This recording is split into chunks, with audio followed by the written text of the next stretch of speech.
Vous êtes déçu de votre relation aujourd'hui avec votre mari ou votre compagnon. Et pourquoi en êtes-vous arrivé là? Parce que vous y avez contribué à la relation d'aujourd'hui. N'oubliez pas. Écoutez, rappelez-vous tout ce que vous avez vécu pendant ces décennies avec votre mari et vos enfants. Vous en avez traversé des épreuves, vous en avez eu des joies absolument extraordinaires, et puis des souffrances, des douleurs, des abattements, quelquefois du désespoir, et puis après c'est remonté, parce que vous avez la force de remonter. Vous avez tout ça, vous avez l'expérience, vous savez faire. Et aujourd'hui, vous vous plaignez dans votre coin, sans rien dire, résigné, d'une relation qui vivote en pleine routine. Ah, évidemment, c'est confortable, mais en même temps, ça fait une souffrance intérieure dont vous ne percevez pas encore la profondeur.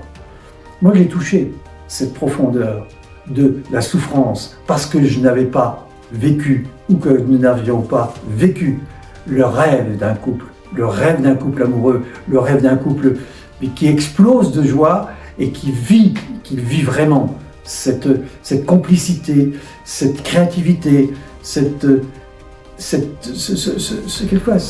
côté intrépide. Rien ne l'arrête, le couple qui s'aime vraiment.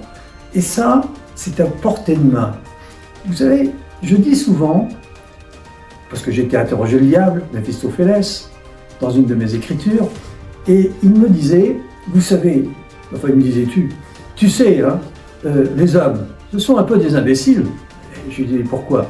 Parce qu'ils vivent dans le paradis, mais ils se fabriquent un enfer. C'est-à-dire que le paradis est abondant, tout est à leur disposition, ils peuvent profiter de tout.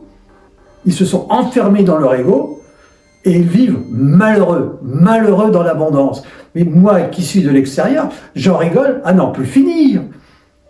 C'est pas moi qui suis le tentateur, c'est eux qui se tentent eux-mêmes pour souffrir.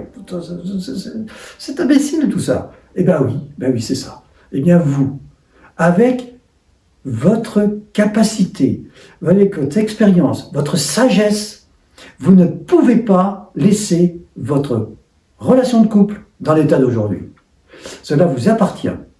Et je peux vous inviter à retourner dans votre domaine intérieur, de retrouver le trône intérieur, celui de votre autorité naturelle, celle qui ne se discute pas.